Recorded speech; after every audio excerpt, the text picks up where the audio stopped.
Business with a servant's heart. Welcome to the podcast. Inspiration, motivation takes. Listen to the podcast. We're all about to talk about life. Our guests will share their life story. We want you to success in life and business. We're ready and we will start shortly.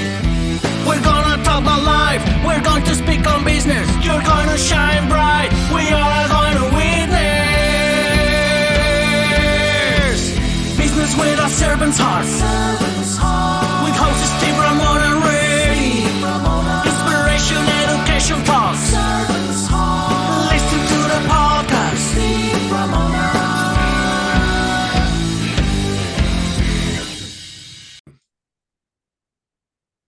Welcome, everyone, to Doing Business with a Servant's Heart podcast. Doing business and life with a purpose, serving others, and yes, achieving success. I'm your host, Steve Ramona. We created this show for you because we want everyone to be motivated, inspired, and educated to make an impact in your world. How will you serve today, and what impact will you create today as you listen to my most incredible guest? You're going to be blown away by what she's going to talk about. It's going to fit this podcast very well. I want to thank my sponsor, PitchDB.com. You could be a guest over 3 million podcasts, speak at over 18,000 conferences, and much, much more. What a great way to build your thought leader platform and expertise with an incredible opportunity to show who you are. With that being said, this guest her company name is Growing Good. Well, that's definitely a servant's heart. That's why she's on here. Cathryn, welcome to the show. Thank you so much for having me, Steve. I'm really excited to be on. That phrase, growing good, is a perfect timing as of today in the world, because I think we need to grow more good. Why that title? What's the mission of your business? So the mission of my business is we work with nonprofits and for-profit companies, but the for-profit companies have to provide a service or a product that benefits the social good. So we only work with organizations that are trying to do good in the world, creating green technology, doing research, providing social services, helping different populations, you name it. We work with all of them, arts organizations to research organizations. The name Growing Good actually started because I have a very strong passion for doing good in the world. My entire career has been about trying to make the world a better place. And so when I started my company, it was really about planting seeds of good wherever we go and working with organizations that are really going to impact society in positive ways.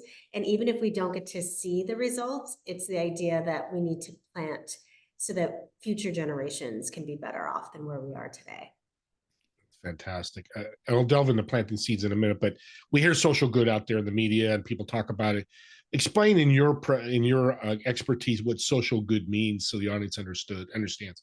So social good for me means having positive impact on society in various ways, whether that's direct services where we provide, food to different populations that are food insecure, or they provide psychological support or housing support, right? Direct services, you have that. But also in terms of social good, when you look at products that potentially are trying to help with pollution or the environment or address climate change, or getting people in terms of social movements to do things that are positive, whether we're apolitical, but things like going and having people more civically engaged and voting and making sure that information that's being provided is accurate and factual, or helping to broaden rights for different marginalized groups. So it can be a lot of different things, but it's really about hoping to create the most positive and equitable society we can for the future. Yeah, that's great. Now, business owners hearing this going, yeah, I want to do that. They're going to reach out to you. But an individual listening to this says, I love what you're saying. I love the mission, Cathryn. What can I do as an individual with social good? Well, I think there's different ways. I think getting involved is really important in causes that you care about. There has been this ongoing trend downward of people volunteering or donating has completely been down. And a lot of that has to do with just changing demographics, economics, et cetera. But I think you can give in a lot of ways, and it's not just money. Obviously, money is great. No one's going to say don't donate money to a cause you believe in. But you can also give your voice by amplifying messages, whether that's through telling people, social media. You can provide your expertise. A lot of nonprofits and causes need people's expertise. Like you say, well, I know how to create websites. Well, a lot of organizations would love to have somebody help them create their website. Or you're really good at doing events. Well, organizations are always looking at doing events, or just volunteering in general. And I think the other piece of it is also providing material support, which you would need to work with various organizations, but they may need books, or they may need clothes, or they may need office supplies, whatever it is, right? So there's different ways that you can become involved, whether it's using your voice and your platform, and then also introducing organizations to people you care about, because we're always looking for increased donors, better awareness out in the world. And so I think there's multiple ways that the individual can make a huge difference for Thank you causes. thank you for sharing that, because as a servant's heart or service to people are always asking me ways, and the message idea is fantastic. Doesn't cost you anything. You're on social media already, or you're out talking to people, because that's what people say. I don't have money to donate. You just gave them 3 or 4 ways to be social good without a penny. So there's no obstacle there, no reason.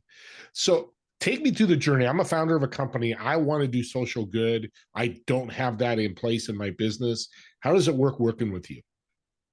So I think when you work with me, we pride ourselves, whether you work with me or one of our strategists, that we meet you where you're at, right? Because every organization needs something a little bit different, and they're all in different places in their journey, right? We've worked with organizations that have budgets of $10,000 a year, right? And we've done a lot of pro bono work to support them, to organizations that have multi-billion-dollar budgets, right? And so the way that our model works is we utilize the big guys who can afford to pay, and then the little guys, we either have a low bono or pro bono approach to them if we have the space to be able to take on those clients. And I think what we do is, part of it is learning who you are as an organization and what your true needs are.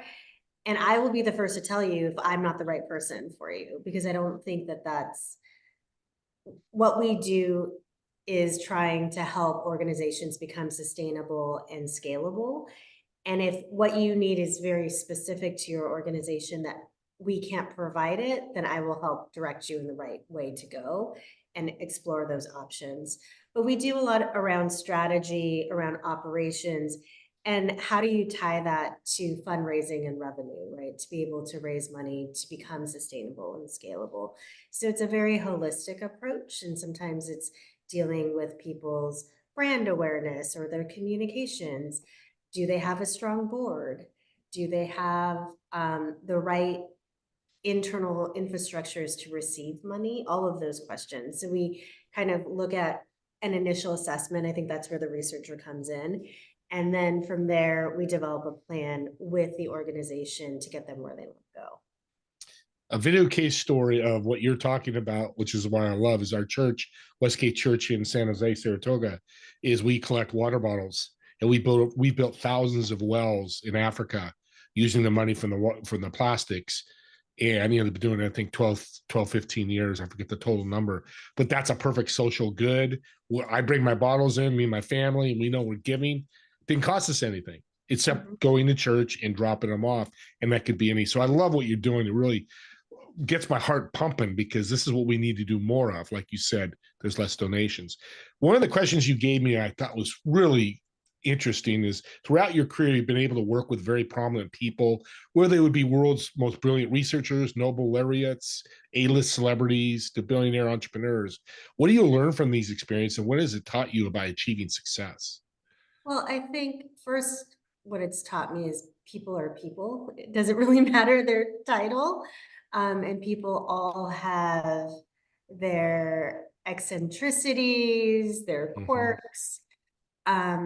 But working with kind of people who've um, reach the pinnacle of success, right? Whether it's as a celebrity, whether it's as a researcher, whether it's as a business person, what they all have in common is a drive and passion for what they do. And I think that that's really important when we talk about where is it that you want to be. You have to have a point of view and you have to have a plan. And so I always tell organizations, look, you can build in several different ways. You can build your organization to expand in several ways. There's not necessarily a right or wrong answer, but understanding where you want to get to and the mechanisms of how you want to get there are really important. And also understanding who do you want to be in the world, right? Who do you want to affiliate yourself with? But all of these different people who've been extremely successful have a very strong understanding of where they want to get to, passion for what they're doing, Mhm. and willingness to put in the work to That's get there. powerful. And of course, their influence, and everybody, I don't have to get into that because that's the resources and influence they have because they built these high income or these celebrities or celebrity status. So, Yeah, for sure. And I think the other thing too is money can get you so far, mhm. but ultimately to be sustained, if you're really going to be at that level, like there has to be more than just that. There has to be something internally motivating you to move forward. That's a powerful, and that you help with that. And I think some of the superpowers you have with your business is you find that mission, that purpose to move forward. So they wake up every day and doing the right things to move to that next goal, correct? Yes. I mean, I think that having a value proposition that is resonant and that actually is the ethos of your organization helps to drive your organization forward. It also helps to differentiate you in the market, right? Like if you're saying, okay, I'm going to raise money for cancer, there's like a million organizations that raise money for cancer. Why should I give to you versus the American Cancer Society or Stand Up to Cancer or the Leukemia Lymphoma Society, which is, they're all more well known, right? So what is it that is your secret sauce? What is it that makes you and your organization unique and gives you a leg up, right? I think that that's really important to be able to build something that's sustainable or able to compete because you have such, in all sectors, there's always like the big guys already, right? Yeah. And you got to be able to understand where you fit in and what makes you unique and special. And I think that's what you build from. I like that because and goals sound like they're really important. You know, I'm a small business making $1 million a year, which is good. My goal for this is going to be different than Google, Mhm. Apple, Amazon, which is okay, correct? Absolutely. Because I mean, let's be honest, your goal for a successful business is going to be a rounding error for those companies, right? Yeah. Yeah. And so I think it's really important that you set goals that you are able to authentically manifest and that you're able to be able to articulate in a meaningful way that actually resonates with people. And that's where you help. And that's why I'm hearing, I love that. I'm a company, I just don't know. I make $1 million. Hey, Cathryn, help us. How can we do? How much should we do? Where should we go? Because that could be very, I mean, your business, just running your business is complex. You add this component, which I think is super important and should be part of it. You kind of coach, I don't know if that's the right word for you, but, or advise how to move forward with this, right? Yes. So I guess I'm part advisor, part taskmaster, and Okay. part a little bit sometimes um not therapist, but listening to kind of this organizational issues and complexities and helping to just be a listening ear too, I think. And an honest broker, right? Because the nice thing about having a third party, whether it's a coach or a therapist or whatever it is that you're looking for when you're talking about an advisor, is they're not in it every day. And so they can see the bigger picture. But as long as that person is an honest broker and is going to tell you the truth, that's what you need to hear. But you also have to be receptive, right? Because sometimes the truth isn't as pretty as we hope it would be, right? And so I think it's all about having a really good relationship. And fundamentally, all of this is about relationships. It's about building trust. It's about building strong bonds with whether it's your donors or with the people that you work with. If you work in integrity, I think in the end, it tends to be okay. Great word to use. I love that. And the sustainability, I'll bring that back up again. You don't want to start a nonprofit and go a year and dump off and, drop off because you just don't have any money, which happens a lot, as you're saying. Yeah, I mean, I think the problem is, it's kind of funny. I tell this story of if your friend were to come to you and say, I'm going to start a business, right? And I have a product, but the product's not very clear on what it is. I have no idea how I'm going to sell it. I have no idea who my customers are and where I'm going to get money. And I'm going to start it tomorrow and I'm going to put in my life savings. You'd probably look at your friend and be like, okay, let's have a conversation here if you're a good friend, right? Or you might just like roll your eyes. But it's interesting that when people say, I want to start a nonprofit, we don't have that same expectation because they want to do something good in the world. And so we don't ask those tough questions like, well, who are your donors going to be? Because you need money to be able to operate. Let's just be real, right? You can't create something from nothing. How's it going to be sustainable? There are costs. It's not like just because you're a nonprofit doesn't mean that there aren't expenses that you have to pay. So what is your business plan? And I think that that's something that I have a lot of conversations with people who are nascent, wanting to do good in the world, but then not understanding all of the complexities that it is a business on some level, or really truly a business. When you talk about revenue, it's basically fundraising. But also, the other piece of it is people don't understand the regulatory requirements that nonprofits are heavily, heavily regulated. And so there's also this other component of like state and federal regulations that you have to follow. And so it's not just about doing good, it's also how do you run a business? Because if you can't do both, then you're not going to be sustainable over time. You can have some problems. That's a great point because nonprofit is a business, so it's got to be run like a business, not like we'll just take money when we can. And I love that, and that's what you help with. Can you share a success story with an organization that your leadership and your business has helped? Sure. I mean, I think one of the organizations, I can talk about the first organization. We set up so I call myself the recovering academic / accidental consultant. So I was leaving my full-time job, my executive position, C-suite job, and I was going to literally take a sabbatical or be just a stay-at-home mom for a while. It was during the pandemic and I had young children. I was having some health issues. And so I was like, okay.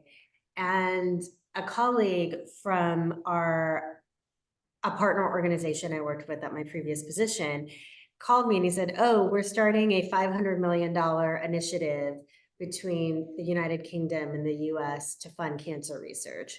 Can you set up our nonprofit in the US? And I was like, well, I'm supposed to be on sabbatical. I'm supposed to. And they're like, but think about all the good you can do. And I was like, okay. So I ended up taking that consulting job, and that was the seed and beginning of growing good.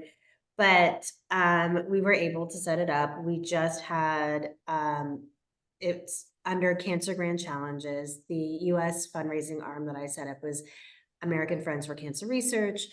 The Cancer Grand Challenges just had its second round, and we just, I think, awarded $120 million in funding. So that's pretty exciting. Wow, and now I'm not the consultant anymore. I'm actually the board president for this nonprofit. So kind of full circle. I left for I set it up and then left for 2 years, and now they've asked me to come back as a board. So that's Congratulations. That's awesome.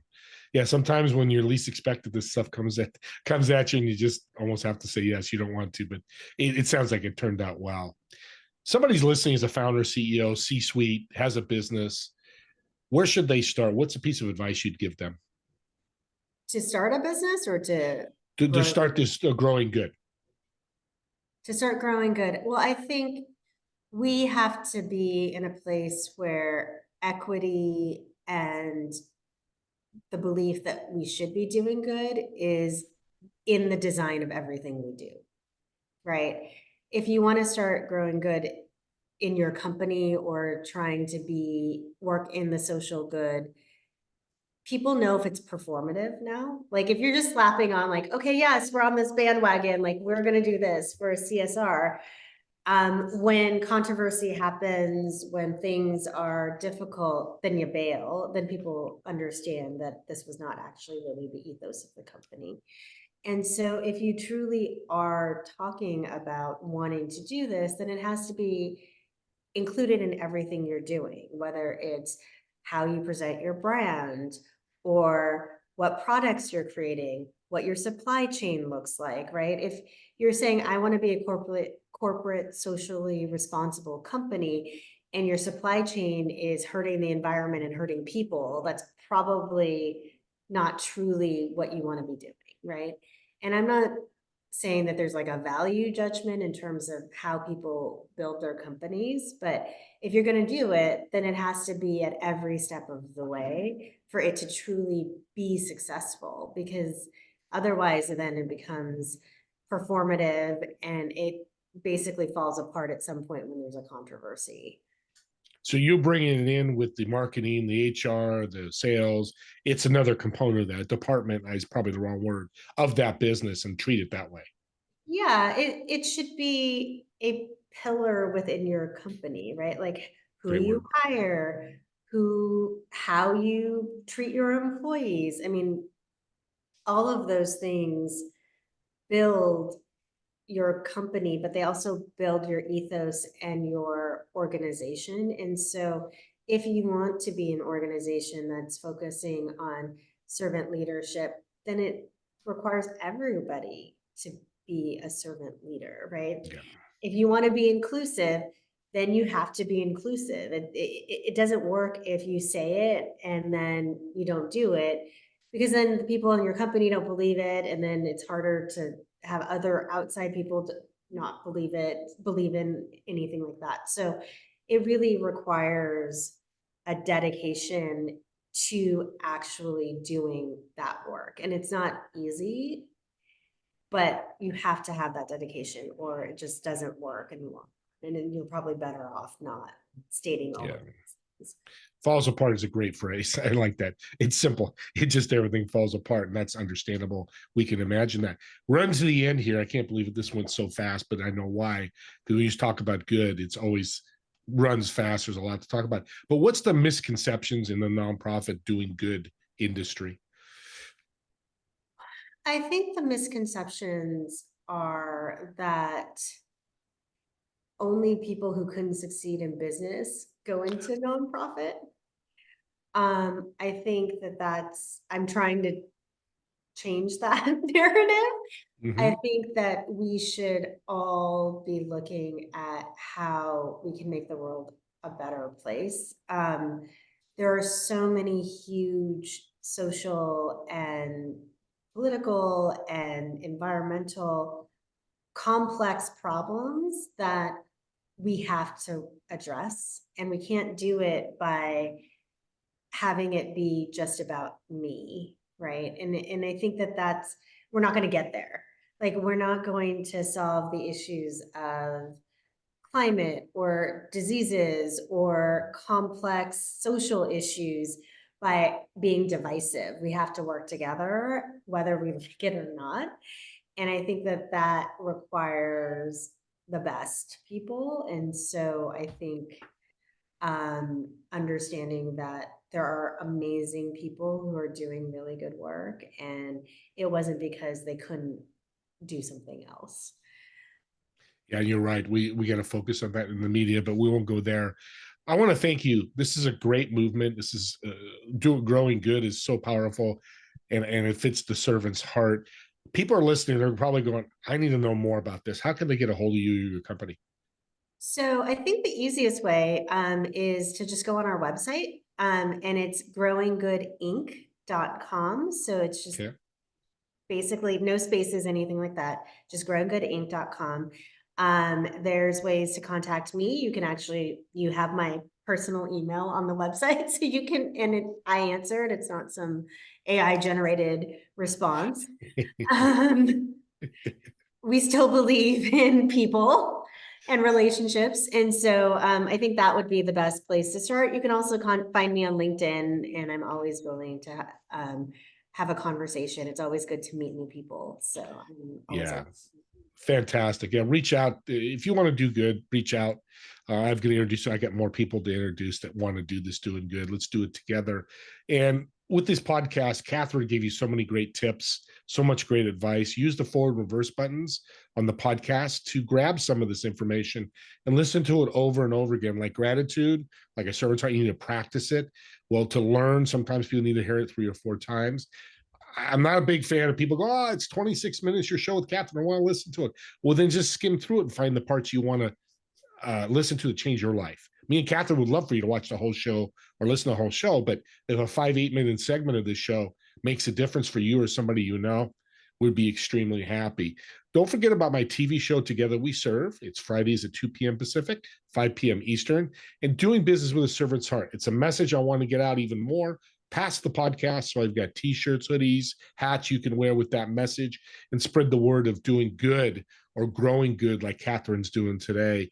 And as always, me and Cathryn, thank you so much for watching or listening to this podcast. And we'll see you on the next episode of Doing Business with the Servant's Heart.